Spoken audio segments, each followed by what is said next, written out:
Alors c'est avec grand plaisir que nous accueillons ici l'équipe de Monaco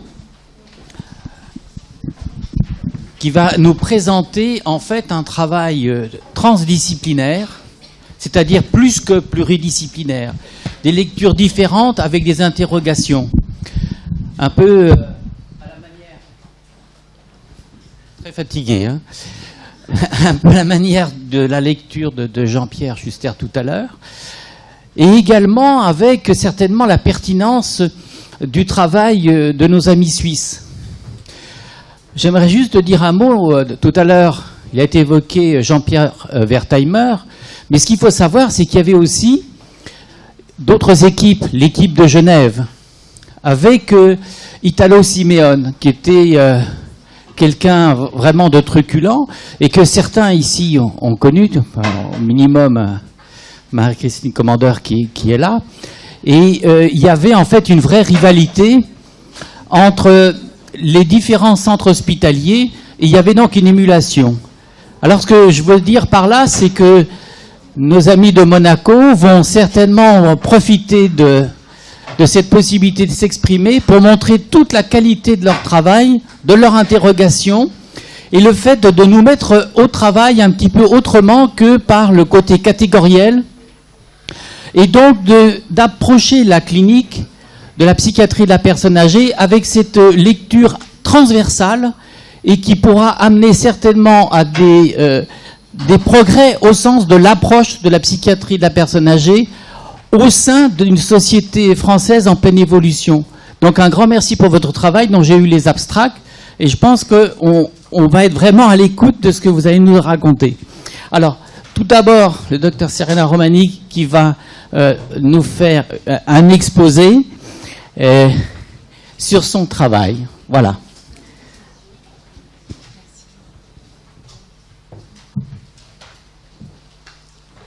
Bonjour à tous, je suis le docteur Serena Romani, je suis médecin gériatre et je travaille à mi-temps comme médecin coordonnateur dans une EHPAD à Monaco et à mi-temps comme gériatre au sein de l'unité de psychiatrie et psychologie médicale La Roseraie et je m'occupe de la psychogériatrie.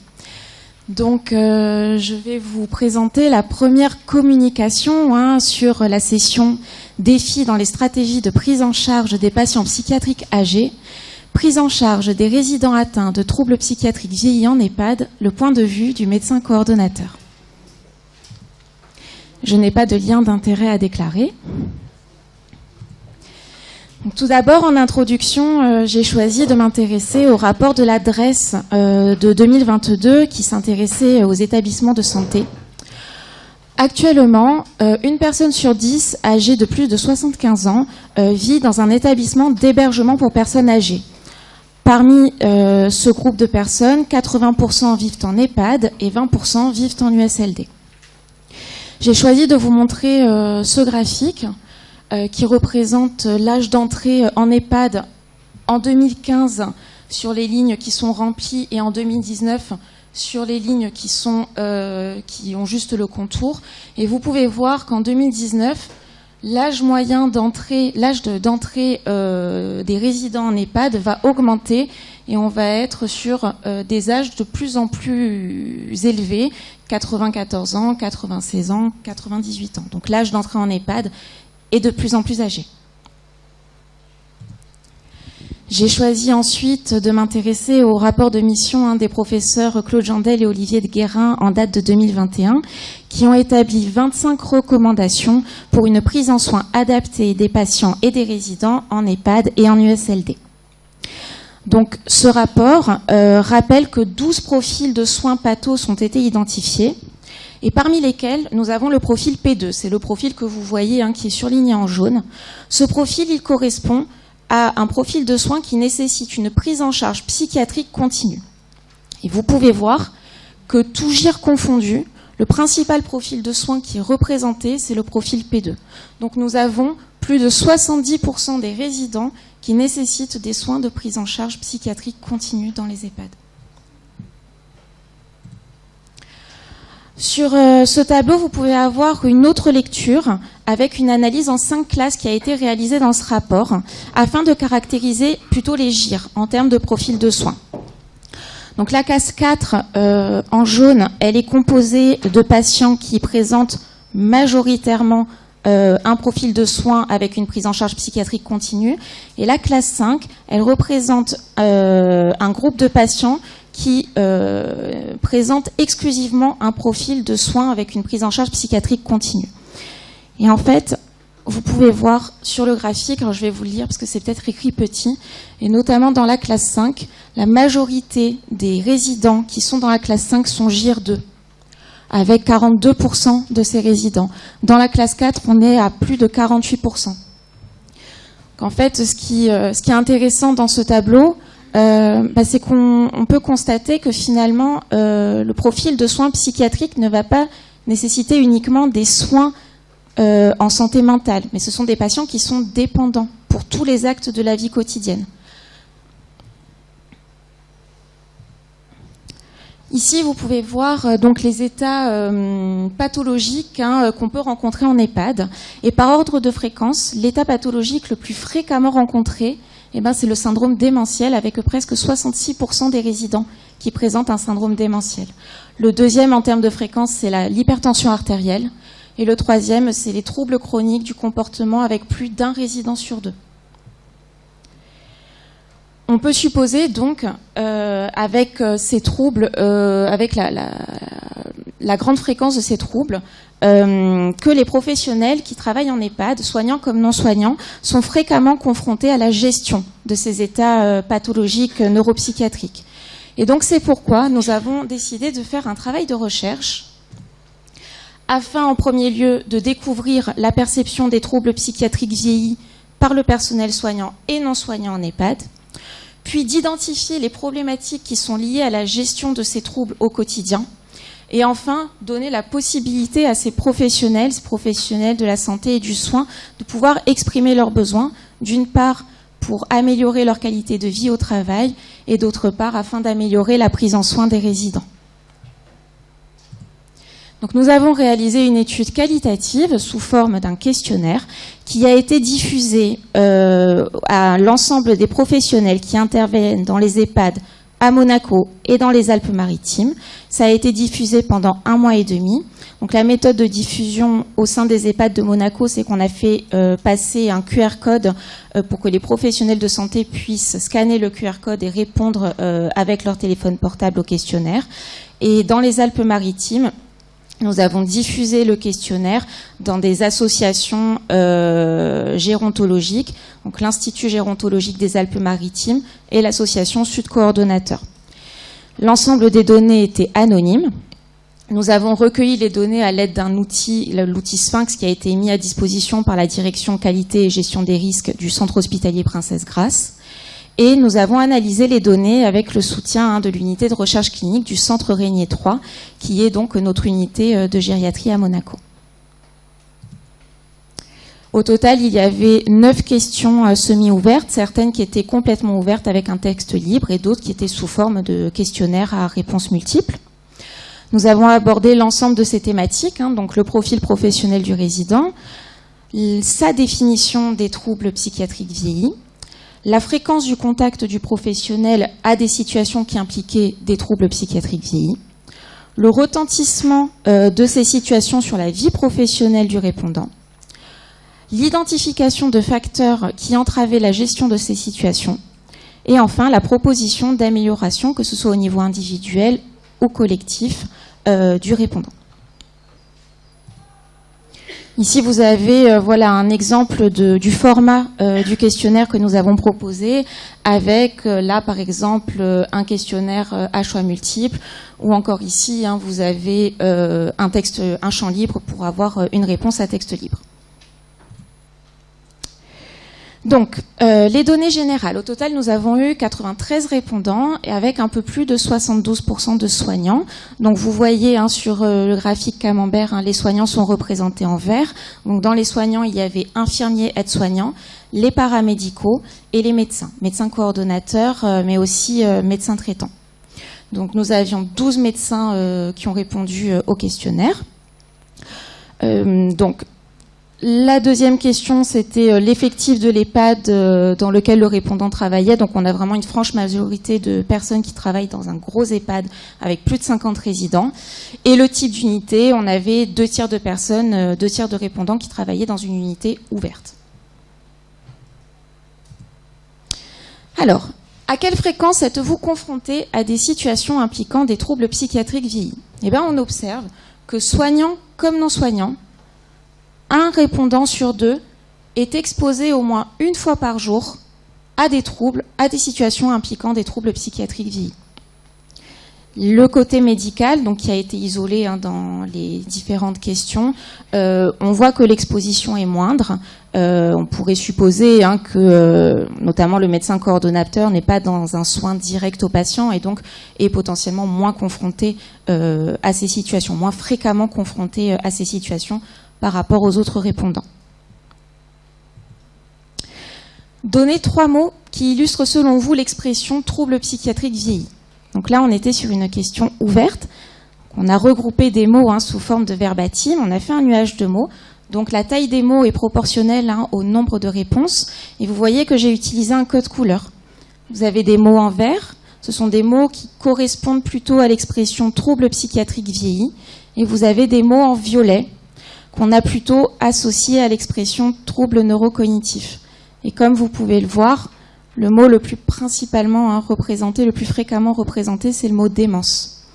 Donc on voit que parmi les répondants, il y a une sorte d'amalgame qui va se faire entre les troubles psychiatriques vieillis et les troubles neurocognitifs. Le mot démence est quand même suivi de près par les mots dépression et anxiété.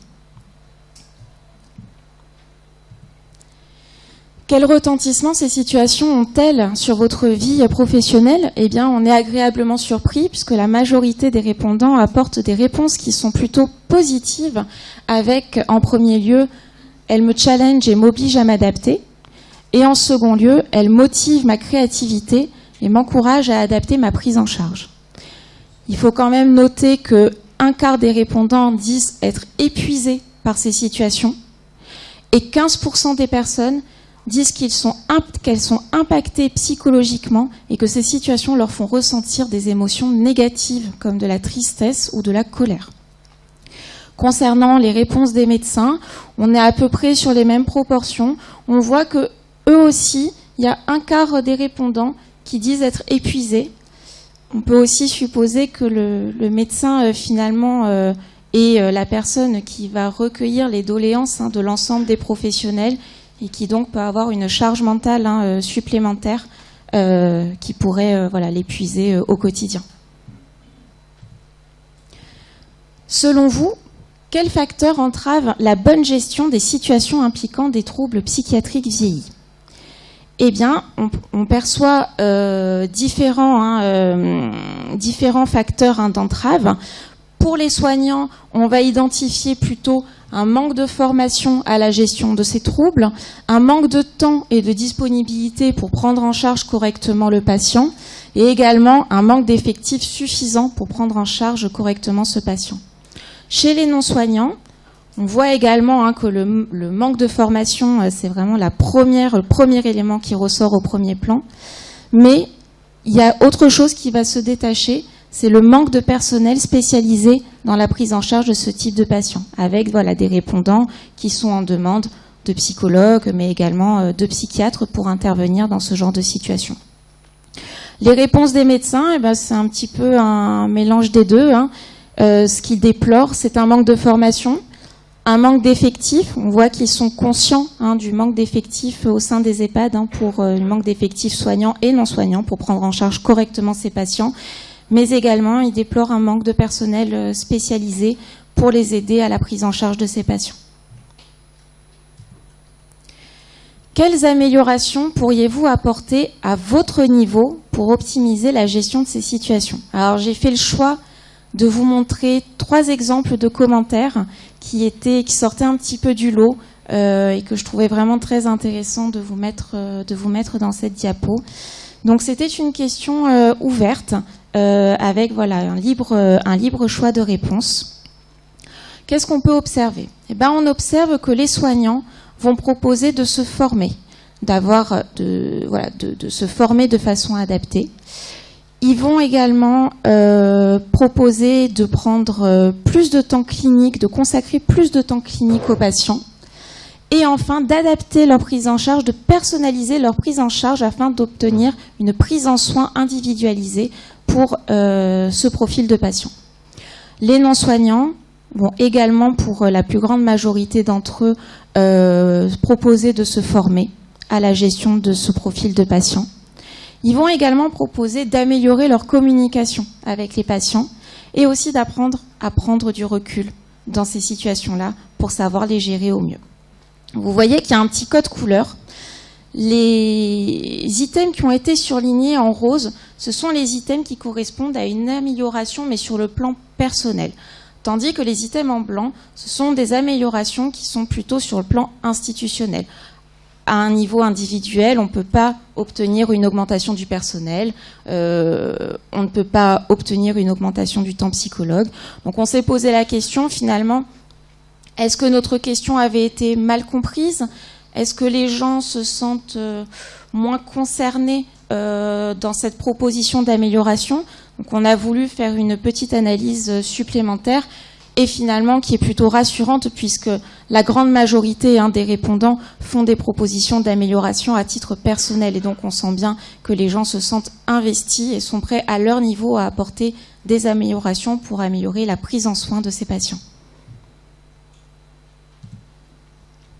Enfin, quelles améliorations pourraient être apportées de façon collective pour optimiser la gestion de ces situations? Eh bien, ça rejoint les réponses que vous aviez vues tout à l'heure. L'écrasante majorité des répondants demandent une formation, d'une part pour une meilleure compréhension de la pathologie de ce type de patient, mais aussi des formations pour apprendre à désamorcer les situations difficiles en pratique. On voit également que 40% des personnes, des répondants, demandent à avoir un relais de la prise en charge avec un psychologue et un tiers, et notamment pour les non-soignants, plus d'un tiers d'entre eux demandent à avoir un soutien psychologique personnel. Concernant les réponses des médecins, ce qui ressort au premier plan, c'est effectivement cette demande de formation. Alors un petit peu moins pour la meilleure compréhension de la pathologie. Effectivement, avec les études universitaires qui sont faites, on peut se dire qu'ils ont peut-être une meilleure approche sur la compréhension de la pathologie, mais ils sont vraiment en demande de prise en charge pratique avec un apprentissage pour désamorcer les situations difficiles. Donc au total, pour synthétiser les résultats de cette étude, premièrement, on peut dire que les troubles psychiatriques vieillis, d'une part, ils sont mal connus, ils sont parfois mal compris et surtout, ils sont difficilement maîtrisés. Ça concerne l'ensemble des catégories professionnelles et pas uniquement, ce n'est pas l'apanage des soignants, ça concerne les soignants et les non-soignants. Les répondants, ils sont motivés, ils ont envie de se challenger au quotidien, c'est ce qui ressort vraiment au premier plan pour prendre en charge ces patients. On identifie des freins et principalement les freins pour la gestion de ces personnes, ça va être le manque de formation, le manque de temps et le manque d'effectifs. Nous avons ensuite identifié des axes d'amélioration. Donc en premier lieu, la demande principale, c'est de proposer des formations qui sont adaptées au public concerné pour, d'une part, comprendre la pathologie psychiatrique vieillissante et d'autre part, pour désamorcer ces situations difficiles. Ensuite, le deuxième axe d'amélioration, c'est d'individualiser, de personnaliser la prise en soin, de faire en sorte de pouvoir proposer du soin à la carte pour ces patients qui présentent autant de profils différents qui ne sont de patients différents. On identifie aussi le besoin de solliciter une équipe spécialisée pour parfois prendre le relais, un psychologue, un psychiatre, une équipe extérieure pour pouvoir prendre le relais lorsque l'équipe est en souffrance et touche un petit peu les limites de la prise en charge. Et enfin, le dernier axe qui est quand même vraiment important à souligner, c'est de ne pas oublier de prendre en charge psychologiquement le personnel. Juste pour vous montrer une petite limite de notre étude, nous avons comparé la représentativité du questionnaire par rapport aux effectifs qui sont attendus en EHPAD. Donc, dans les réponses que nous avons eues une surreprésentation du personnel médical, du personnel paramédical et des animateurs. Alors, pourquoi une surreprésentation du personnel médical ? Dans les Alpes-Maritimes, nous avons adressé le questionnaire à des associations et des sociétés savantes. Il est possible que ce soit plutôt des médecins qui ont reçu le questionnaire et qui y ont répondu en priorité sans pour autant avoir forcément diffusé le questionnaire dans leur établissement. Et pourquoi nous avons plus d'animateurs ? Eh bien parce qu'à Monaco, nous avons une surreprésentation des animateurs par rapport aux autres EHPAD en France. Dans l'EHPAD où je travaille, pour 70 résidents, nous avons 3 temps pleins d'animateurs. Voilà.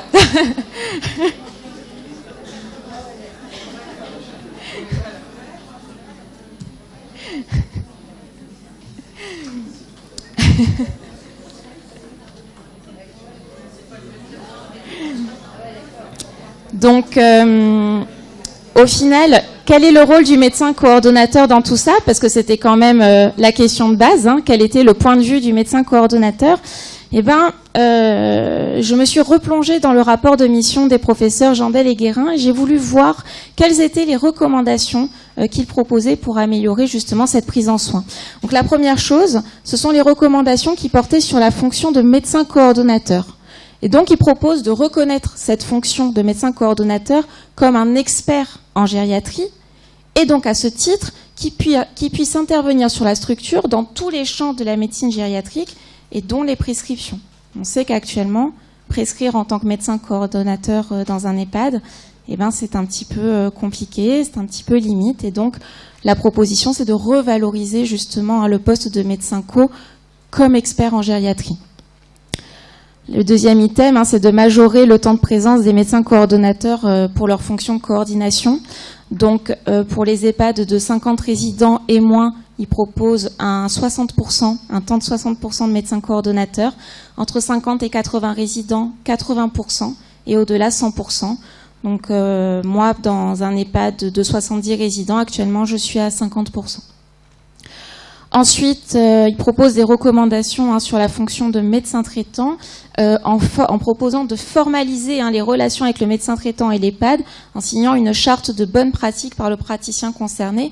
Le but, c'est de pouvoir lisser les prises en charge et que chaque résident puisse avoir la même chance en fait de prise en charge avec des médecins qui vont passer de façon un petit peu conventionnée avec un rythme régulier et une prise en charge plus harmonisée.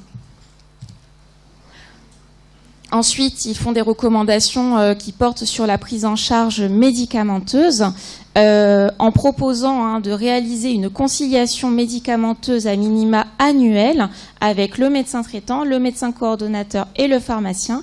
Et ils proposent surtout que le médecin coordonnateur puisse déclencher et saisir une conciliation thérapeutique, notamment en cas de gestion médicamenteuse de symptômes psychologiques et du comportement associés aux troubles neurocognitifs. Lorsqu'on a un résident qui présente ce type de symptômes, c'est souvent le médecin coordonnateur qui va être saisi en premier lieu par les équipes soignantes et qui va pouvoir constater au quotidien et réévaluer le traitement. Et ça a probablement plus de sens que ce soit le médecin coordonnateur qui intervienne à ce moment-là, plutôt que le médecin traitant qui malheureusement ne peut pas être quotidiennement sur la structure. Enfin, les recommandations qui portent sur l'intervention des ressources en santé mentale, la première phrase, elle me paraissait primordiale et c'est pour ça que je vous l'ai mise.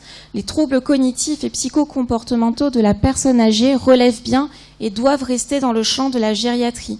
Malheureusement, on voit encore beaucoup trop de structures où on va étiqueter à tort tout type de troubles du comportement comme des troubles des troubles psychiatriques ou alors des troubles cognitifs qui vont être banalisés et qui ne vont pas être explorés par le gériatre alors que ça fait partie de nos missions premières. Et enfin, il propose quand même que les coopérations avec la psychiatrie puissent s'appuyer sur des équipes mobiles qui puissent d'une part permettre de repérer et prendre en charge les troubles psychiques des personnes âgées, mais également de pouvoir assurer le suivi des patients psychiatriques s'ils sont accueillis en EHPAD. On voit trop souvent des patients qui ont un suivi psychiatrique qui s'arrêtent lorsqu'ils rentrent en EHPAD parce qu'on considère qu'ils rentrent dans une structure médicalisée. C'est une structure qui est médicalisée, mais ce n'est pas une structure spécialisée.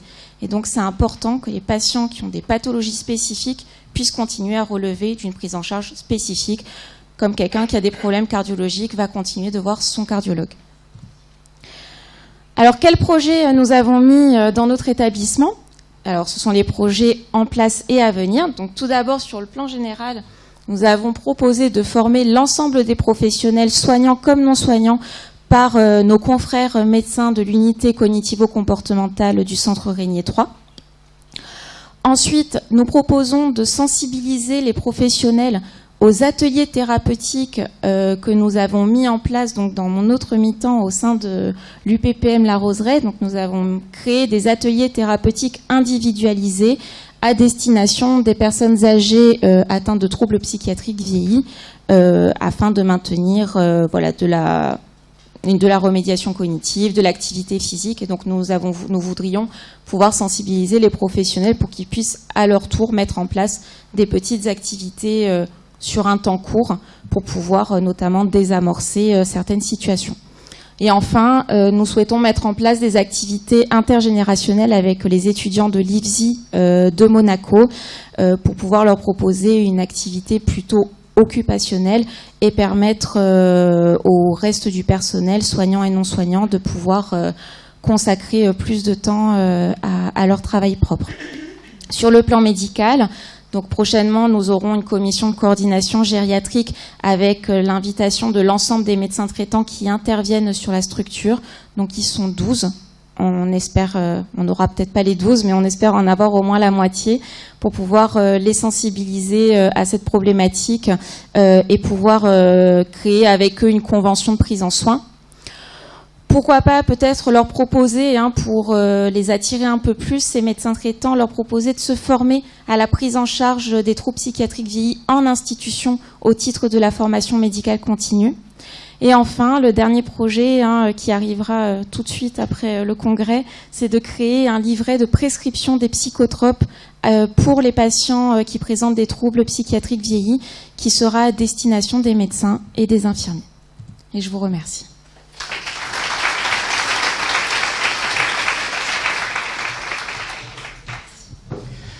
Bien. Merci pour cette belle communication. Alors, il a été décidé de laisser les deux autres intervenants venir faire leur communication et ensuite vous pourrez poser vos questions. Je profite de l'occasion, puisque le comité d'organisation a pris le risque de me laisser la parole un peu libre en tant que président de la séance, pour rappeler que la première diapo que Serna nous a montrée mettait en évidence le fait que l'entrée en institution se fait de plus en plus tardivement.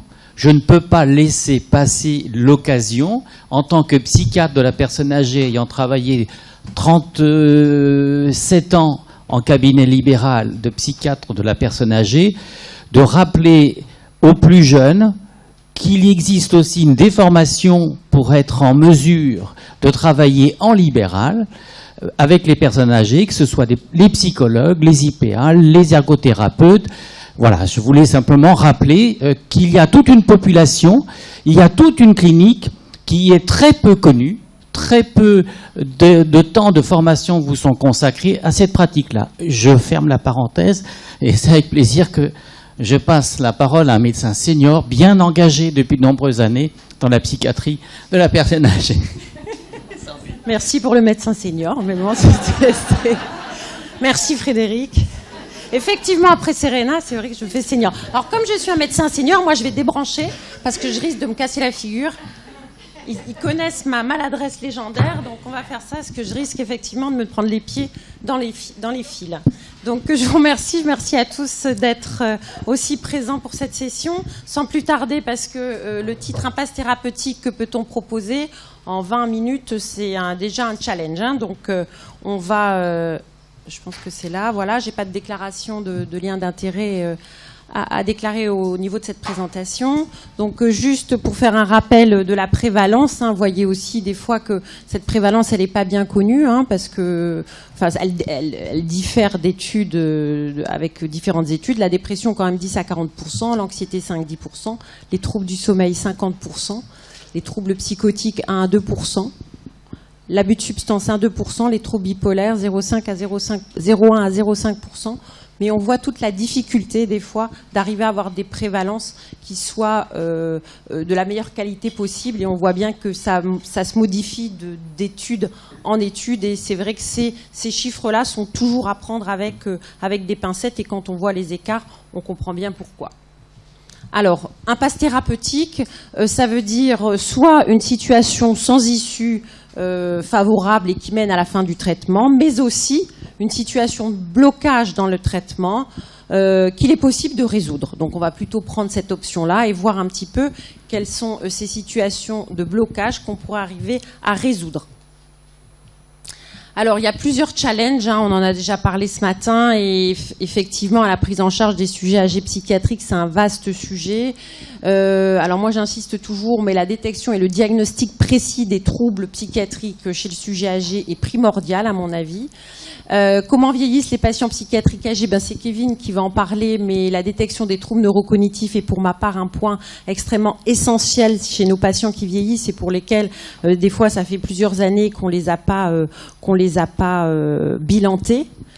La gestion des comorbidités médicales, comme disait le docteur Schuster ce matin, malheureusement, ces patients qui sont psychiatriques, qui ont une pathologie psychiatrique qui vieillit, sont aussi très souvent mal en point aussi sur le plan des somatiques, avec des comorbidités médicales multiples. Il faut prendre en compte les facteurs environnementaux, sociaux, une place importante aussi pour l'éducation et le soutien des aidants, et une place pour la recherche et l'innovation qui me paraît primordiale dans le champ de la psychiatrie du sujet âgé. Et des défis et qui nous permettent de pouvoir adapter dans le futur nos futures interventions thérapeutiques, qu'elles soient médicamenteuses ou non médicamenteuses. Donc, pour vous donner le défilé de ce que je vais dire, c'est quels sont les obstacles qui pourraient intervenir dans le traitement de ces pathologies psychiatriques du sujet âgé. Donc, on va balayer de façon rapide les facteurs biologiques, psychosociaux, les comorbidités, pour arriver à proposer des options thérapeutiques. Je vous rassure tout de suite, il n'y a pas de traitement miracle. Je ne vais pas inventer des choses qui n'existent pas, mais en tout cas des pistes de réflexion et d'amélioration dans nos pratiques quotidiennes et de réflexion. Alors, les facteurs biologiques, vous savez, il y a bien des facteurs pharmacocinétiques qui interviennent, et je pense qu'il faut vraiment les avoir en tête quand on prescrit un traitement à nos sujets âgés. C'est l'augmentation de la masse grasse au profit de la masse hydrique corporelle, la diminution des fonctions hépatiques, rénales, et des fois on est surpris, mais des patients d'EHPAD qui n'ont pas eu une évaluation de leur fonction rénale depuis plus d'1 an ou même 2 ans, donc des fonctions hépatiques non plus, alors qu'on a mis plusieurs lignes de traitement psychotrope. Donc vraiment c'est important. La diminution de l'absorption gastro-intestinale, ce d'autant qu'ils ont très souvent du Mopral et j'en passe, donc il faut faire attention à ça aussi. Et d'un point de vue neurobiologique, la diminution des neurotransmetteurs et puis surtout la neuroinflammation. Alors la neuroinflammation, c'est un sujet qui est très à la mode actuellement, mais en tout cas c'est fréquent chez le sujet âgé, et il y a plein de papiers qui sortent sur le rôle de cette neuroinflammation et comment elle pourrait s'imbriquer dans l'évolution, comment elle pourrait influer, moduler le vieillissement de nos patients âgés psychiatriques, que ce soit, là c'est une étude chez les schizophrènes, mais également chez les patients dépressifs, et quels seraient les biomarqueurs qu'on pourrait peut-être retirer pour repérer des patients qui auraient un niveau de neuroinflammation peut-être plus important et pour lequel justement il faudrait ajuster les traitements parce qu'on se doute que ça pourrait être un facteur de frein à l'efficacité de nos traitements. Ensuite, c'est des patients qui prennent beaucoup de médicaments. Quand vous voyez la liste de l'ordonnance, des fois vous prenez peur. vous en photographiez certains, ou des fois j'en photographie et on les envoie à l'équipe. Donc en fait, c'est des patients qui ont d'autres pathologies, donc forcément ils ont un traitement pour le diabète, ils ont un traitement pour leur pathologie cardiovasculaire, ils ont peut-être fait un AVC, ils ont une insuffisance rénale. Donc il y a plein de médicaments. Ça risque de faire des interactions, et bien entendu il y a la fameuse spirale de la iatrogénie avec le risque d'hospitalisation. Vous savez que c'est un motif fréquent d'hospitalisation, les accidents liés à la iatrogénie, qui vont enclencher une dénutrition, et on sait que l'hospitalisation de nos patients âgés, et ceux d'autant qui sont psychiatriques, donc très stigmatisés dans des services de médecine générale, va majorer les problématiques, qu'elles soient physiques ou psychologiques. Donc il faut bien connaître ces interactions, les effets secondaires, faire les ajustements posologiques nécessaires, faire une surveillance accrue, bien entendu, qu'elle soit somatique, physique comme biologique, et ne pas se priver de doser également les psychotropes, parce que très souvent, ces psychotropes sont mis depuis un certain temps, il n'y a aucun dosage de fait, même pas des fois un dosage du lithium, avec pas de dosage du lithium, avec une insuffisance rénale, avec une clairance qui flirte, qui est inférieure à 30. Donc vraiment, c'est des patients, ils ont ce traitement-là depuis longtemps, et puis il n'y a personne qui fait le bilan biologique, et je pense que c'est important. Alors les comorbidités somatiques, on en a parlé, qui peuvent moduler la présentation clinique de nos patients, et c'est pour ça tout l'intérêt, et c'est toute la richesse d'ailleurs de notre spécialité, d'avoir une approche multimodale. Et puis, les troubles neurocognitifs, c'est Kevin, donc j'en parlerai pas, c'est extrêmement important, je pense que c'est extrêmement important de savoir que nos patients peuvent vieillir soit en ayant l'évolution de leur pathologie, et ça, il y a encore plein de points d'interrogation, ou avoir un trouble neurocognitif surajouté. Vous comprendrez cette petite teasing, le petit pirate pour Kevin, mais ça, c'est Kevin qui va en parler. Mais en tout cas, c'est extrêmement important. Et il faut bilanter les patients psychiatriques âgés pour savoir d'où on part et où on va aussi. Les facteurs psychosociaux qui sont aussi importants chez nos patients, l'isolement social, la mobilité réduite, le fait qu'ils ont des baisses d'acuité visuelle, des baisses d'audition, vous savez que c'est important, et l'isolement, c'est quelque chose de très important qu'il faut prendre en compte quand on est dans une situation d'impasse, quand on a des freins à l'amélioration de nos patients. Il faut y penser et essayer de trouver des stratégies pour améliorer ça. Alors, voilà, donc on est face à un patient. Bon, là, il est un peu jeune, mais qui va pas bien. Qu'est-ce qu'on fait ? Donc, en fait, on a repéré les obstacles. Donc, j'ai balayé vraiment rapidement. On fait une analyse, des concertations pluridisciplinaires. Je crois que c'est la richesse aussi de notre spécialité, de discuter avec les psychiatres, les gériatres. Alors, c'est facile quand on a double casquette, c'est pas mal de se parler à soi-même des fois.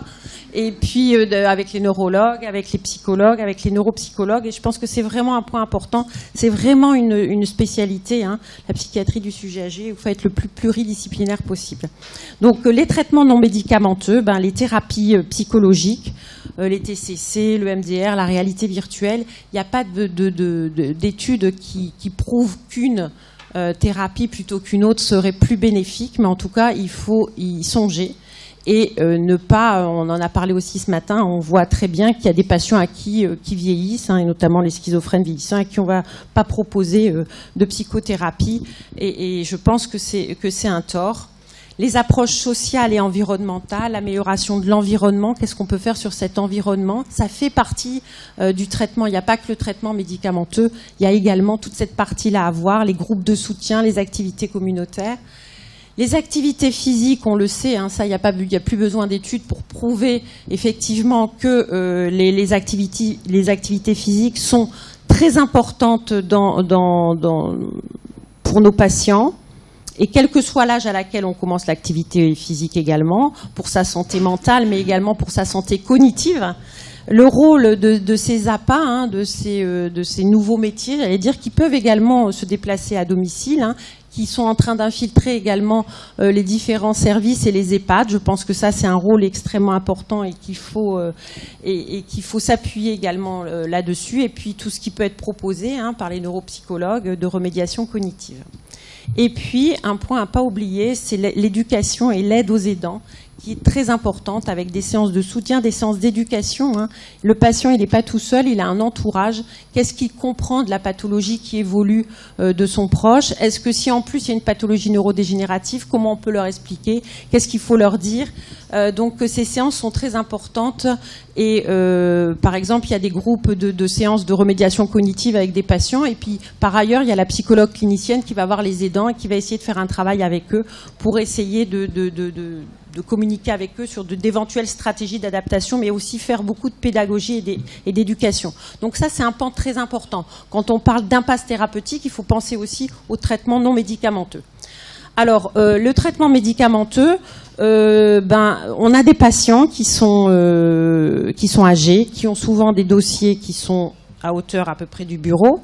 Donc c'est très important de pouvoir faire un historique médicamenteux le plus fin possible. Alors là, j'ai mis un article de Morgane Huy qui communiquera, je pense, demain au congrès, hein, qui est pharmacienne et qui a donc fait un petit travail. C'était le motif de la demande d'un parcours médicamenteux, c'était l'absence ou la perte d'efficacité du traitement actuel. On est en plein dans le sujet et en fait, c'est parfois très difficile de refaire l'historique.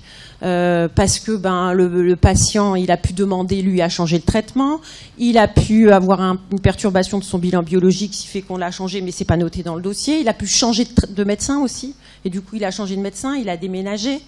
Il a changé peut-être aussi d'environnement, c'est plus le même proche. Donc il y a plein de choses qui sont importantes et qui peuvent justement moduler ce parcours médicamenteux. Et en l'absence d'analyse fine, et je pense que c'est vraiment primordial cette analyse, de conclure trop rapidement une résistance thérapeutique alors que des fois on vient juste de débuter le traitement, on n'est pas à la bonne dose, et puis aussi de réintroduire une molécule qui avait engendré des effets indésirables et qui n'avait pas été tracé dans le dossier. Donc c'est vraiment important de tracer. Tracer, c'est pas simplement pour la certification de l'HAS, hein, c'est tracer pour pouvoir justement avoir des outils pour réfléchir pour les patients. Et suite à cette étude, 65% des prescriptions de psychotropes avaient été modifiées dans les 15 jours après l'envoi de ce rapport médicamenteux au médecin qui l'avait demandé. Et je pense que ça demande du temps, c'est chronophage. Il faut vraiment faire une alliance avec le pharmacien. Et je pense que ça paye et c'est vraiment très important, même si des fois on peut prendre peur quand on voit la grosseur du dossier. Donc il y a plusieurs moyens. Bon, il y a la conciliation médicamenteuse, hein, je vous dis, c'est chronophage, mais il faut s'y mettre. Il y a l'HAS qui avait donné des recommandations pour la révision du traitement. Je pense que vraiment c'est important de penser à réviser le traitement, regarder l'indication et les contre-indications de chaque médicament. Pensez également à la galénique, est-ce que c'est bien pris, hein, les gouttes à domicile. Des fois, on ne sait pas ce qu'il y a dans le verre, pas dans le verre, et qui est-ce qui lui donne. La posologie, est-ce que c'est respecté? Est-ce qu'il y a de l'automédication? Quelles sont toutes les ordonnances? Je ne sais pas si des fois vous y arrivez, mais des fois, le patient, à la 3e consultation, il vous sort une autre ordonnance, vous ne saviez pas qu'il prenait ça. Donc, moi, j'essaye toujours de demander à ce qu'il n'y ait qu'un seul médecin dans l'entourage du patient qui fasse le récapitulatif, mais des fois, c'est compliqué. On sait bien que pour nos patients, il faut penser à tout ça, au risque de sédation, de confusion, de chute, de la charge anticholinergique. Et ça, c'est vraiment primordial parce qu'il y a des ordonnances avec vraiment, hein, la dernière que j'ai vue, je crois qu'il y avait 3 antipsychotiques, 2 benzos, un antidépresseur et puis encore autre chose, je suppose. Les risques cardiaques, les risques tensionnels, c'est des patients qui n'ont pas vu le cardiologue des fois depuis très longtemps, hein. Tout ce qui est prévention pour ces patients passe un petit peu à la trappe et c'est bien dommage. Et puis bien entendu la polymédication. Donc il y a de nombreuses stratégies pharmacologiques qui ne fonctionnent pas ou qui sont mal tolérées chez les patients âgés. Hein, et notamment les pensées prescriptions d'antipsychotiques. Hein, je pense que les combinaisons de psychotropes, je pense qu'il faut vraiment réfléchir à tout ça avant de rajouter au millefeuille qui existe déjà. Avant de rajouter, il faut d'abord mettre à plat. Et puis, des fois, on n'ose pas toucher au traitement parce qu'on a une crainte qui rechute, une crainte d'hospitalisation, donc une crainte d'aggravation de la pathologie. Et le risque iatrogénique est encore augmenté. C'est toujours la boucle. Hein. Donc, il faut vraiment connaître tout ça. Et c'est vraiment pas du temps perdu pour le patient. Un article l'année dernière sur la déprescription. Mais je pense que c'est important. Est-ce que c'est fou de vouloir diminuer le traitement psychotrope et en tout cas antipsychotique de nos patients schizophrènes? Il y a sûrement des risques. Il y a sûrement, mais il y a également des bénéfices. Et je pense que ça, c'est important. Penser à la déprescription. Nous, quand on voit des patients, c'est vrai qu'on essaye de baisser la dose, en connaissant bien entendu les effets secondaires qui peuvent arriver. Mais je pense que c'est vraiment une question, est-ce que vraiment, à 80 ans passés, ils ont besoin de 2 antipsychotiques? Enfin, voilà. Il faut vraiment se poser la question et penser à la déprescription. Et déprescription, ça ne veut pas dire arriver non plus à un traitement égal à 0, mais arriver peut-être à la plus petite dose, en tout cas, qui soit utile et bénéfique pour le patient. Alors, au niveau des traitements médicamenteux, alors je passe... je voulais parler de la kétamine, l'eskétamine, parce que c'est Serena, quand elle était interne dans le service, elle avait sorti un petit case report sur l'utilisation de l'eskétamine chez un patient. C'était une patiente de 84 ans qui était en EHPAD depuis 2 ans, et là, franchement, plus personne n'en voulait parce qu'elle était infernale. Elle avait un trouble anxio-dépressif avec des troubles du comportement. Elle geignait toute la journée, ils n'en pouvaient plus. Donc, ils nous l'ont envoyée à l'UCC. Elle était en 3e ligne thérapeutique. Elle avait de la clomipramine. Elle avait tous les effets indésirables de la clomipramine. Et puis, donc, on l'a évaluée. Elle avait, en fait, effectivement, ils nous l'ont envoyée en disant qu'elle était devenue démente. Comme on voit, la stigmatisation, elle est devenue démente. En fait, elle avait des troubles cognitifs, soit, mais qui étaient d'origine cardiovasculaire. C'était pas une maladie d'Alzheimer. Et en fait, on s'est posé la question, on a regardé les lignes de traitement qu'elle avait, et effectivement, on a fait le choix de la mettre sous eskétamine avec un résultat plutôt satisfaisant et un accompagnement également par la psychologue clinicienne qui est d'ailleurs ici. Voilà, donc ça a été vraiment un gros travail de groupe, et je pense que c'est comme ça qu'on peut essayer de réfléchir. Alors, il y a d'autres techniques, il ne faut pas se priver, c'est pas parce que nos patients sont âgés qu'il ne faut pas penser aux ECT, puisqu'on le sait, c'est le traitement quand même de première intention quand on a un épisode dépressif mélancolique avec des risques somatiques et suicidaires. Alors, ça dépend sûrement des endroits, des fois c'est un peu compliqué de convaincre l'anesthésiste de faire, d'engager les ECT pour le patient. Quand il voit le patient, il se demande si on n'est pas tombé sur la tête, mais vraiment à 2 séances par semaine avec surtout une localisation unilatérale, on arrive vraiment à des résultats remarquables. Donc il ne faut pas se priver de songer aux ECT. Dans une discussion hier, on parlait aussi avec les équipes de Suisse de faire des ECT dans les troubles du comportement, dans les pathologies neurodégénératives. Donc je pense qu'il ne faut pas se priver de ces techniques de modulation cérébrale qui peuvent être importantes et qui ont prouvé toute leur efficacité d'ailleurs dans la dépression du sujet âgé, que ce soit dans la rémission et dans la réponse. Donc ça marche, il ne faut pas s'en priver, et après avoir éliminé certains risques, discuter avec l'anesthésiste et pouvoir avoir recours à ce traitement. La RTMS aussi, songez, pour la dépression majeure, bien entendu, avec un niveau de résistance modéré. Samuel, qui avait fait dans la presse médicale un article qui montrait qu'au niveau des facteurs cliniques, effectivement, il y a la jeûne, mais c'est pas parce qu'il y a la jeûne, il faut y penser aussi à nos sujets âgés. Vous savez que nos sujets âgés rentrent très peu dans les études, donc c'est pas parce que les études sont sur les sujets âgés qu'il faut pas quand même avoir une réflexion pour cette population. Donc 20 à 30% de rémission et 40 à 50% de réponse selon les études. Mais il faut y penser. L'autre technique, la TDCS, qui a plusieurs indications dans les pathologies psychiatriques, la dépression, la schizophrénie, les addictions. C'est une méthode extrêmement simple, avec un casque et une stimulation par courant continu, d'une simplicité, on va dire, assez biblique. On vient de recevoir un appareil dans le service et c'est vrai que c'est vraiment très très simple à utiliser. Et là, une étude qui vient de sortir donc cette année, qui regardait des patients qui étaient âgés, près de 400 patients de environ 70-75 ans, et à qui il y avait un bras actif de TDCS et un bras placebo, mais à qui on ajoutait un training cognitif ou éducatif, et on voyait qu'il y avait une diminution des symptômes de dépression et des symptômes d'anxiété état. Donc en fait, vraiment penser à toute la panoplie de traitements qui peut être devant nous sans se freiner par rapport à l'âge et aux pathologies de nos patients. Alors pour la schizophrénie résistante, là c'est vrai que alors je ne sais pas si vous voyez, mais c'est vraiment D'abord, la schizophrénie résistante au traitement, c'est déjà compliqué. Alors chez le sujet âgé, c'est encore plus compliqué. C'est vrai que la clozapine, il faut faire, c'est un médicament que j'aime beaucoup, que j'utilise, mais il faut quand même faire attention au sujet âgé, faire attention aux risques hématologiques. Nous, on a eu récemment une insuffisance rénale aiguë immunoallergique. Donc il faut y penser, bien les surveiller, pas se priver de les utiliser, et puis penser également aux techniques de modulation cérébrale. Mais là encore, c'est vrai que on n'a pas des études énormes.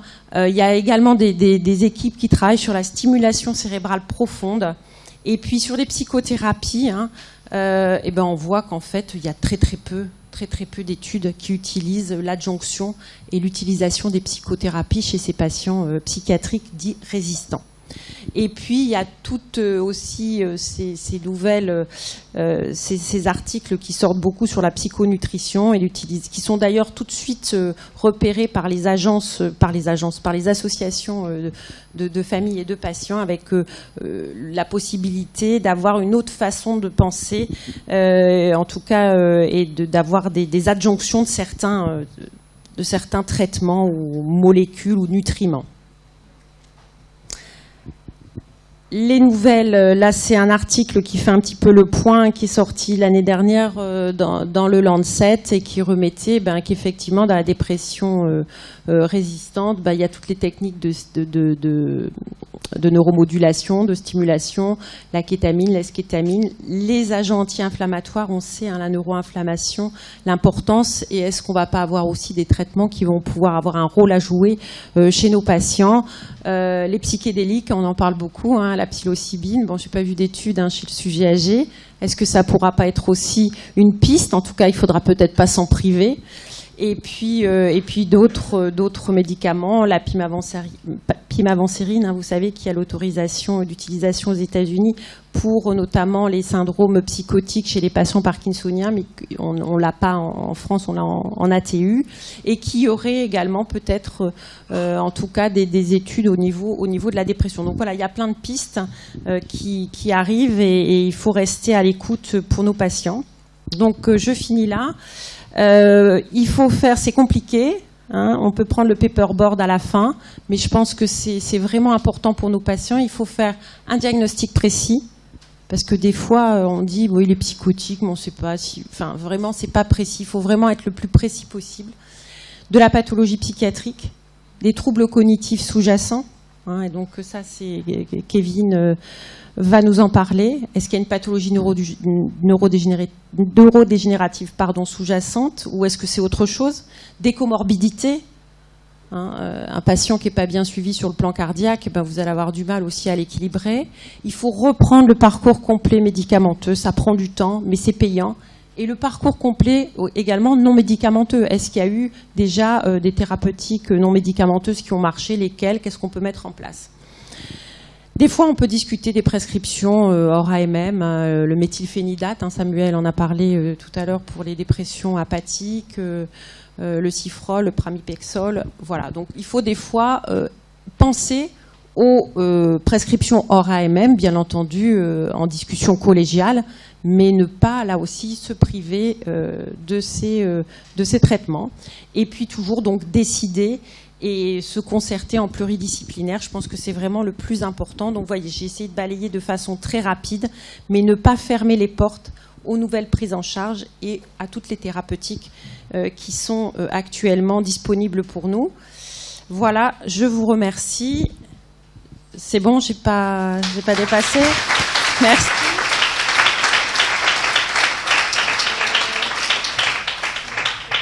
La parole à Kevin.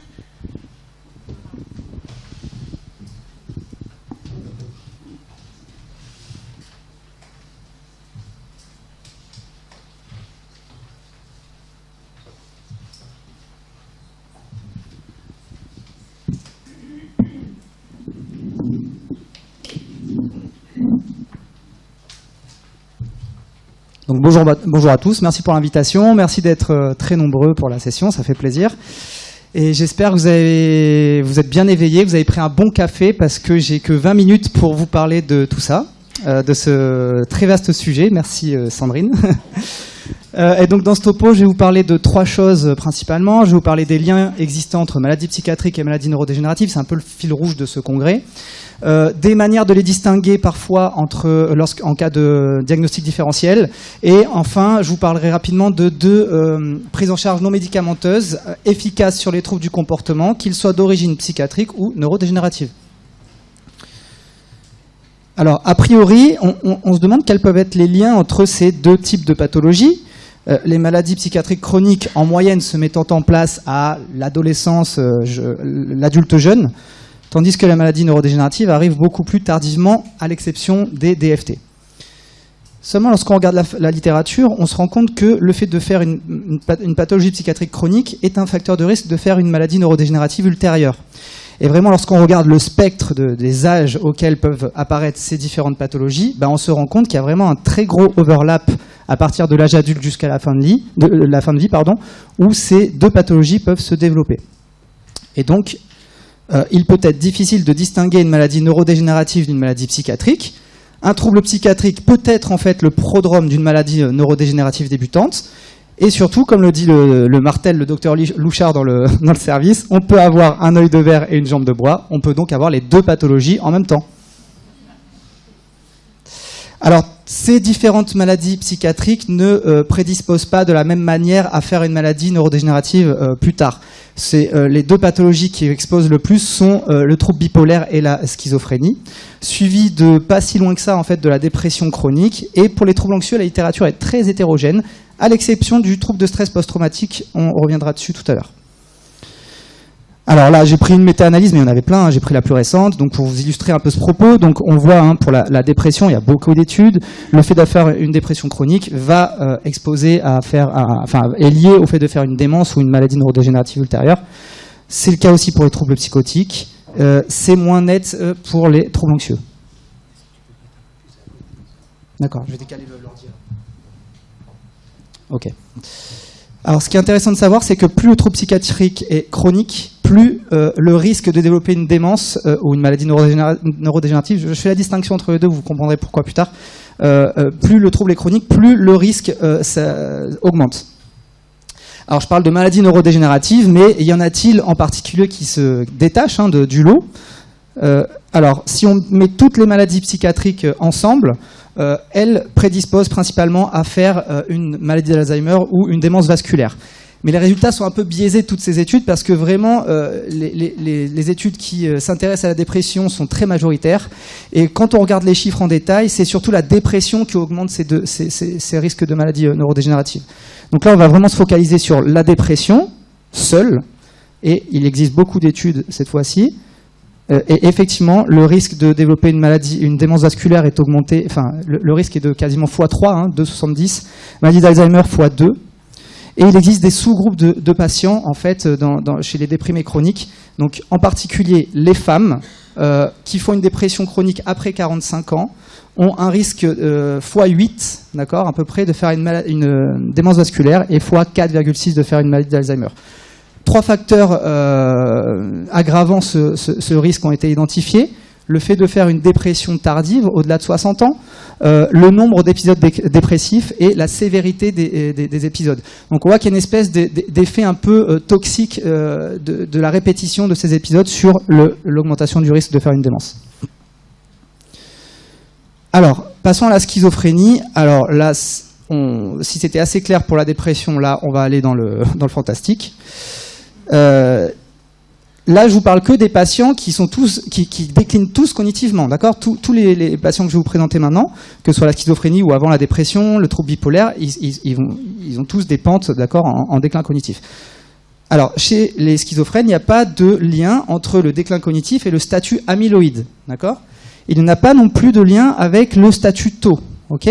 Donc là, je ne sais pas si vous voyez bien, c'est une étude qui a analysé le liquide cérébrospinal de 100 patients schizophrènes déments. Okay, ce qu'on voit, je ne vais pas vous cacher, la protéine tau est normale, la phospho-tau est même diminuée chez ces patients, le statut amyloïde il est équivalent au contrôle. En revanche, donc il n'y a pas de biomarqueur Alzheimer en fait chez cette cohorte. En revanche, on voit qu'il y a un niveau de neurofilament augmenté, ce qui rejoint ce qu'on a vu ce matin. Donc ça, c'est un marqueur qui montre donc une dégénérescence, mais d'étiologie inconnue. Alors cette fois-ci, si on ne s'intéresse plus à la pathologie, mais aux symptômes derrière ces pathologies, on se rend compte qu'il y a un symptôme commun entre ces trois pathologies qui surexposent au risque de faire une maladie neurodégénérative. Ce sont les symptômes psychotiques qu'on peut retrouver dans ces trois cas de figure. Donc cette fois-ci, si on s'intéresse uniquement à ces symptômes-là, indépendamment de la pathologie sous-jacente, ces symptômes augmentent très significativement le risque de faire une maladie neurodégénérative ou une démence ultérieure. Ils sont associés à une évolution clinique défavorable, et donc ce qui ressort de toutes ces études, c'est qu'il y a un lien entre troubles psychotiques et démence, mais qui sont encore un peu flous. Ils semblent indépendants des mécanismes Alzheimer et des démences apparentées. D'accord ? Donc on ne sait pas encore vraiment ce qui se passe. Alors passons aux troubles bipolaires. Alors si pour la schizophrénie c'était compliqué, mais alors là on va passer à un autre level. Pour vous illustrer la complexité de l'évolution de cette pathologie, ici, on a une étude neuropathologique qui s'est intéressée à l'autopsie de 11 patients. Il y en a un 12e qui était décrit, mais il n'est pas mis dans le tableau. 11 patients atteints de troubles bipolaires, donc déments, au moment de leur décès. Et ben, les auteurs s'attendaient à avoir vraiment une augmentation de démence à grains argyrophiles. En fait, on retrouve de tout. Il y a même des patients qui étaient déments qui n'ont aucune protéine anormale dans le cerveau. D'accord ? Donc, il n'y a rien de spécifique. Là, une étude vraiment qui décrit très très bien les biomarqueurs et la clinique de ces patients déments. Chez ces patients, 10% ont une ponction lombaire qui met en évidence une maladie d'Alzheimer biologique. J'insiste sur le biologique, ils n'avaient pas forcément les symptômes, mais en tout cas, ils ont les biomarqueurs. 33%, donc quand même un patient sur 3 a une ponction lombaire normale, mais ce qui veut dire aussi que près de 57% ont une ponction lombaire anormale, mais non spécifique. D'accord ? 87% des patients ont une PET-FDG anormale, donc une scintigraphie corticale anormale. 56 patients de ces patients ont un syndrome parkinsonien, alors ils sont sous neuroleptiques pour la plupart, mais tout de même 36% ont une dénervation dopaminergique au DAT-scan, donc une vraie atteinte sous-corticale. Et si on s'intéresse à leur évolution dans le temps, en fait, l'évolution clinique de ces patients, dans près de 40% des cas, elle est très fluctuante, avec des périodes de déclin, ça fait une évolution en dents de scie, en fait. C'est pas une évolution en pente lisse, mais au final, sur une période de temps très longue, ces patients déclinent. Et ils ont surtout, pour la moitié des cas, comme symptôme principal, en fait, des fluctuations cognitives. Okay ? Donc on voit qu'on est devant une clinique très hétérogène et ces auteurs émettent une hypothèse multifactorielle au déclin de ces patients. Alors là, une grosse étude, 700 000 bipolaires, en ressortant des données épidémiologiques, qui confirme l'augmentation du risque de démence chez ces patients bipolaires. Mais là, vraiment, sur des masses de données très importantes, il y a un lien avéré entre la maladie bipolaire et le fait de faire une maladie de Parkinson, alors de faire plutôt une synucléinopathie, on verra plutôt Parkinson, maladie à corps de Lévy, et le fait de faire également une démence vasculaire. Donc vous voyez qu'en fait, les cas de figure d'évolution sont extrêmement multiples. Alors un cas éloquent qu'on a eu chez nous au centre mémoire, un patient de 81 ans suivi pour un trouble bipolaire évoluant depuis 25 ans, donc en fait un bipolaire tardif, qui est vu chez nous suite à une dégradation cognitive progressive, des troubles cognitifs un peu multiples, mais surtout récemment était apparu chez ce patient un syndrome de Capgras avec hallucination visuelle et un syndrome extra-pyramidal. Alors là on a vraiment une clinique très suspecte d'une maladie à corps de Lévy, donc là on l'a multi-exploré. Une IRM, qui est pas belle, atrophie cortico-sous-corticale, asymétrique, qui prédomine à gauche, un petit peu de vasculaire, mais rien de spécifique. La scintigraphie, en fait, on l'a retestée. C'est un patient qu'on avait vu 1 an auparavant, qui avait une scintigraphie certes anormale, mais encore une fois, qui montre rien de particulier. Donc un hypométabolisme bifronto-pariétal, qui n'a pas évolué en 1 an, alors que le patient se dégrade. Il a un syndrome extra-pyramidal, mais la TEP-DOPA est normale, donc pas de dénervation dopaminergique. Et ce patient, il a donc eu une ponction lombaire qui est normale. Donc il y a une diminution du peptide Abeta42 là, mais en fait en faisant le ratio qu'on a vu ce matin, Abeta42 sur Abeta40, le ratio est normal. Donc ce patient, il a bénéficié, on participe, on collabore avec Lyon, et il a bénéficié d'un biomarqueur qu'on a vu ce matin aussi, le RT-Quick alpha-synucléine, pour rechercher donc l'alpha-synucléine pathologique, qui est revenu négatif. Donc ce patient n'a pas de synucléinopathie, il n'a rien. Voilà, on ne sait pas ce qu'il a. Il se décline, la scintigraphie, l'IRM est anormale, la clinique est anormale, mais Et c'est une étiologie inconnue. D'accord ? Ok. Alors, passons aux troubles anxieux. Pareil, les patients qui déclinent cognitivement atteints de troubles anxieux chroniques, c'est indépendant de leur statut amyloïde et de leur statut tau. Mais on vient sur le cas particulier du stress post-traumatique, je vous en ai parlé tout à l'heure. Lui, il est associé à une augmentation du risque de démence ultérieure. Donc lui, il est indépendant également du risque de... Enfin, le stress post-traumatique n'augmente pas l'incidence de la maladie d'Alzheimer. En revanche, il y a une association qui est montrée avec l'augmentation de la probabilité d'une synucléinopathie, maladie à corps de Lévy et maladie de Parkinson.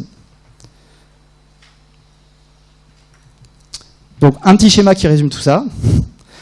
La schizophrénie, point d'interrogation.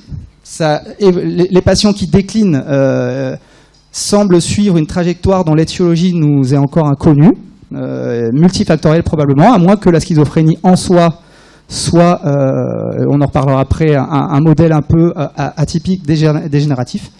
Le trouble bipolaire, c'est vraiment multifactoriel. Il augmente la probabilité de faire une synucléinopathie, de faire une démence vasculaire, et il semblerait également qu'il y a un mécanisme indépendant assez similaire à la schizophrénie. C'est beaucoup plus marqué, les mécanismes ont l'air beaucoup plus simples, en tout cas sur le papier, pour le stress post-traumatique qui augmente le risque de synucléinopathie, et pour la dépression qui a un fort lien avec la démence vasculaire et un lien un peu plus faible avec la maladie d'Alzheimer. Sachant qu'en toile de fond de tout cela, il y a les troubles psychotiques, les symptômes psychotiques qui vraiment, lorsqu'ils sont présents, augmentent très significativement la fréquence d'une maladie neurodégénérative et est associée à une évolution beaucoup plus péjorative des patients. Alors c'est bien beau de voir ces facteurs de risque et tout ça, mais pourquoi en fait ? Qu'est-ce qui se passe ? Donc plusieurs hypothèses dans la littérature ont été pointées du doigt.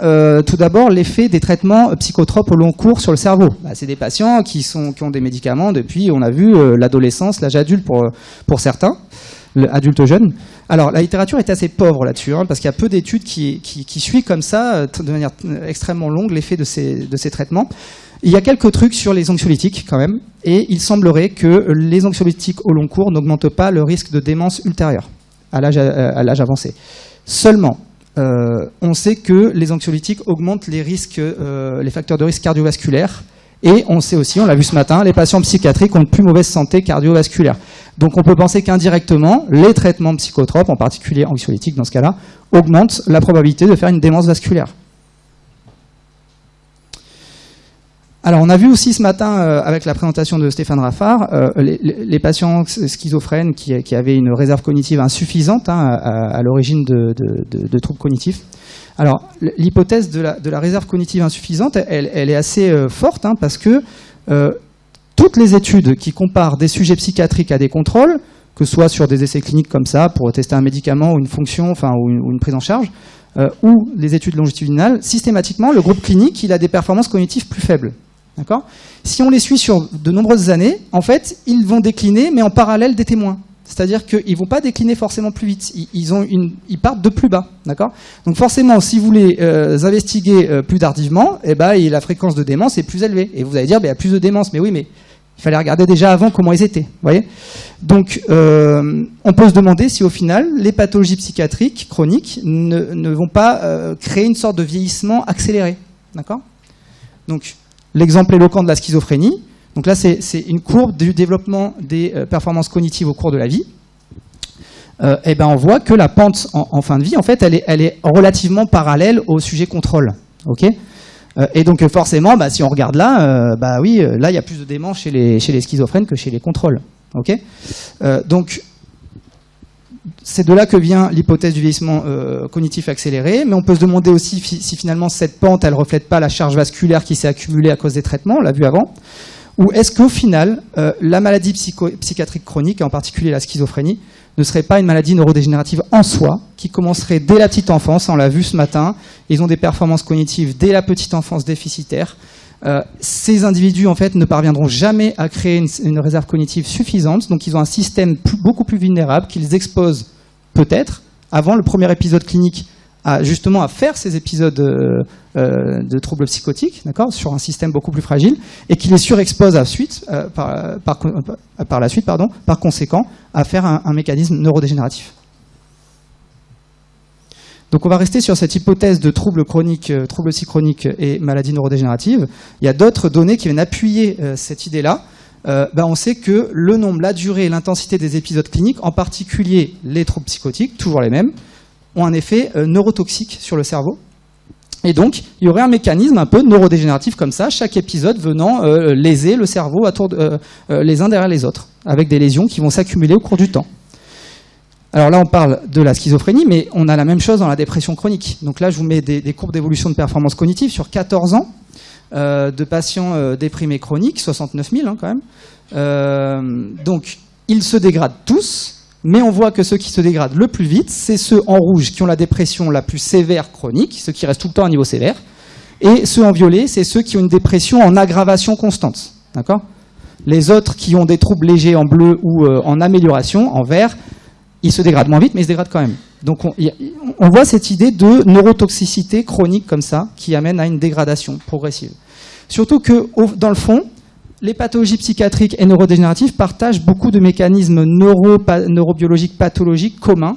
En particulier, on en a parlé, la neuroinflammation, mais il y a d'autres choses, hein, par exemple l'atteinte du microbiote. Okay ? Donc au final, il y a des mécanismes neuropathologiques qui amènent à des morts neuronales communs dans les deux cas. Et donc on peut se demander si au final, le trouble psychiatrique chronique n'est pas en soi un prodrome d'une maladie neurodégénérative qui interviendra beaucoup plus tard dans la vie.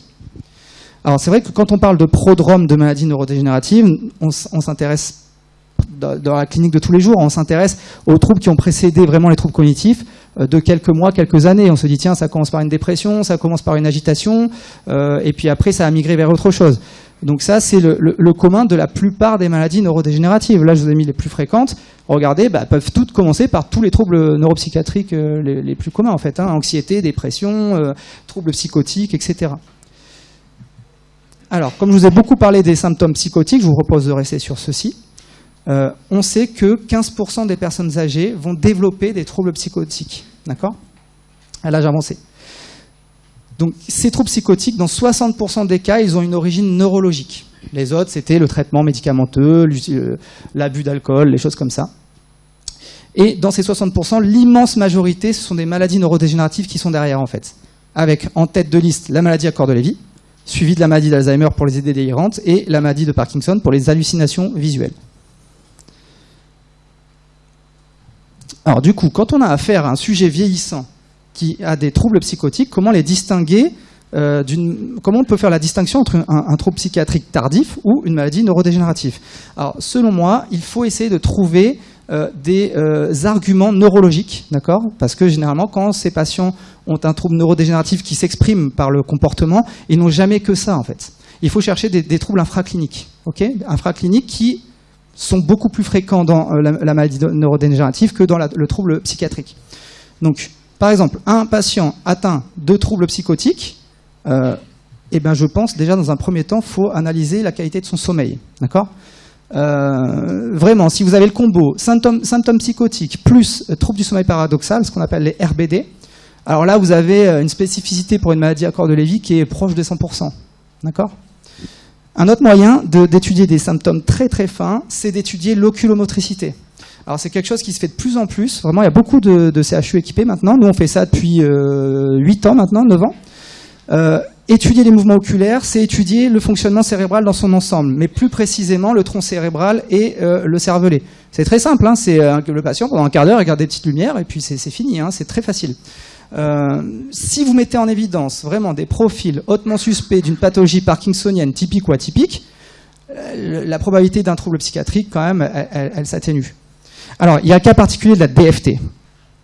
La DFT, donc la vidéoculographie, elle peut nous aider, mais ça reste au second plan. La DFT reste éminemment un diagnostic que l'on fait cliniquement. Pourquoi ? Parce que la précision neuroradiologique, les critères radiologiques sont très limités. Il n'y a pas de biomarqueur. Il y a un overlap très important entre DFT et troubles psychiatriques. Et par conséquent, 50% des patients DFT reçoivent initialement un diagnostic de pathologie psychiatrique. Vraiment, là, on est dans le cas de figure où on est une chance sur deux, quoi. Donc, dernièrement, beaucoup de sociétés savantes ont mis en place des espèces d'arbres décisionnels cliniques qui nous aide à analyser très finement ces patients, parce que le but du jeu, c'est de mettre en évidence des troubles psychiatriques atypiques. Dans le cas d'un trouble neurologique, dans le cas de la DFT, c'est des phénocopies de troubles psychiatriques que vous allez avoir. D'accord ? Donc, l'arbre décisionnel, on pourra le commenter après si vous avez des questions, mais par exemple, je vous ai parlé là, dans le petit carré en bas, des petits exemples plus concrets. S'il y a des TOC qui apparaissent tardivement, dans le cas de la DFT, il y a anosognosie des TOC, il n'y a pas de tentative d'y résister et pas d'objectif d'anxiolyse. Le patient, en fait, c'est des persévérations qu'il fait. Ça ressemble à des TOC. Pour les comportements antisociaux, il y a indifférence, insensibilité des feedbacks. C'est vraiment la conséquence du syndrome des exécutifs comportemental. L'alcool, c'est le plus parlant. L'alcool, il est mis en place récemment avec le développement de la pathologie et il est très facile à sevrer. C'est de l'adhérence environnementale. D'accord ? Le patient il a de l'alcool, il boit, c'est tout. Vous lui enlevez l'alcool, il boit plus. L'alcoolique, pour sevrer, c'est pas pareil. Hein.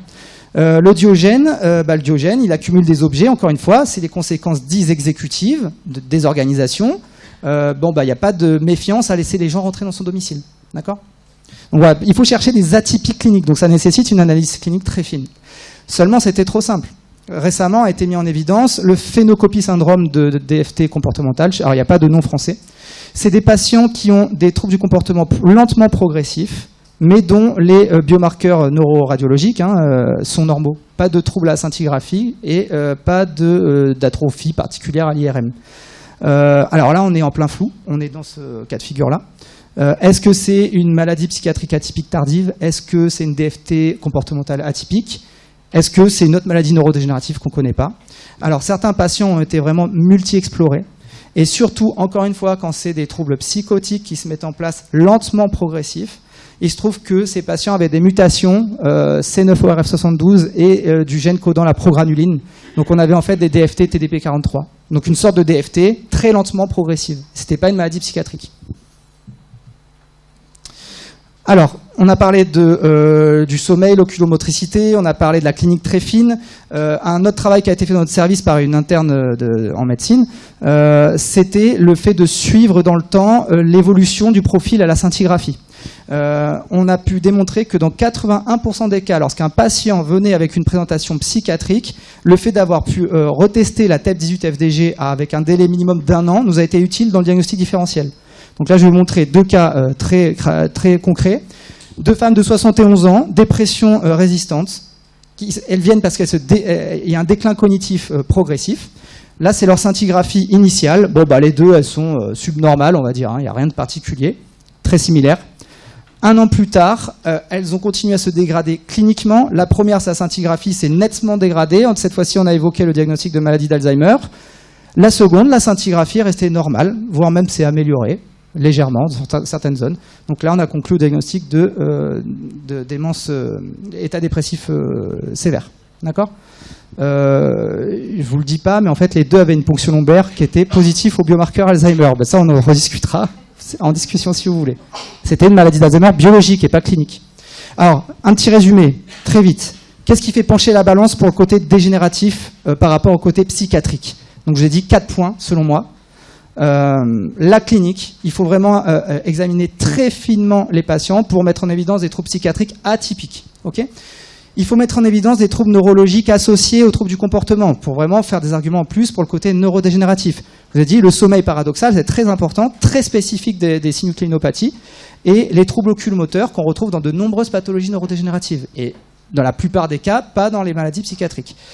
L'intérêt de répéter la scintigraphie dans le temps, nous on aime bien les répéter.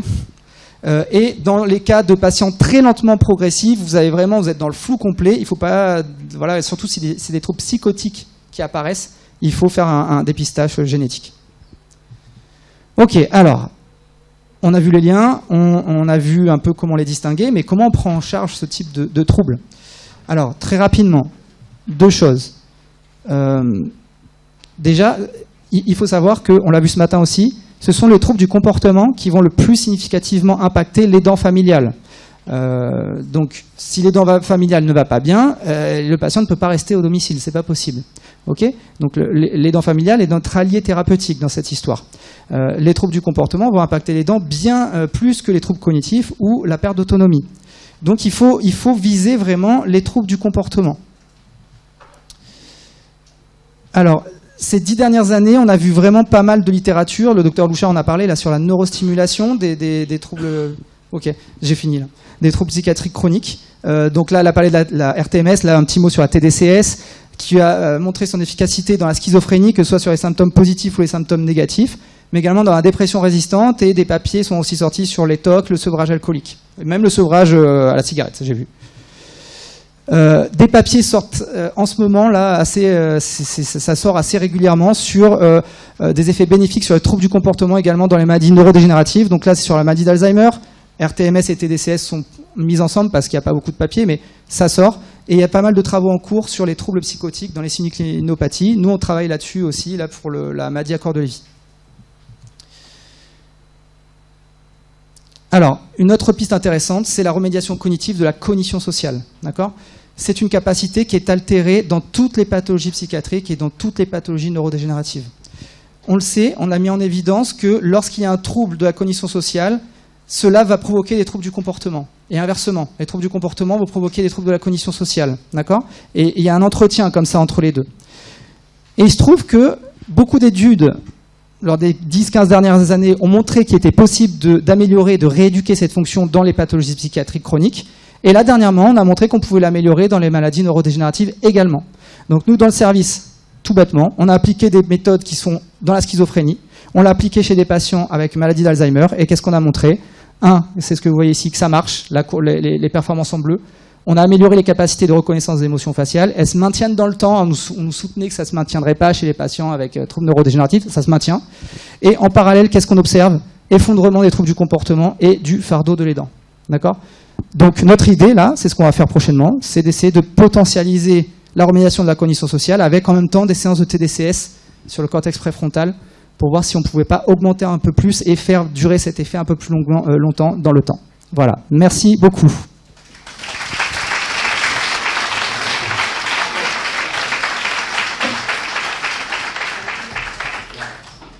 Eh bien, bravo pour ces 3 très très belles communications, tenues dans le temps, d'une très grande richesse, beaucoup d'informations en même temps.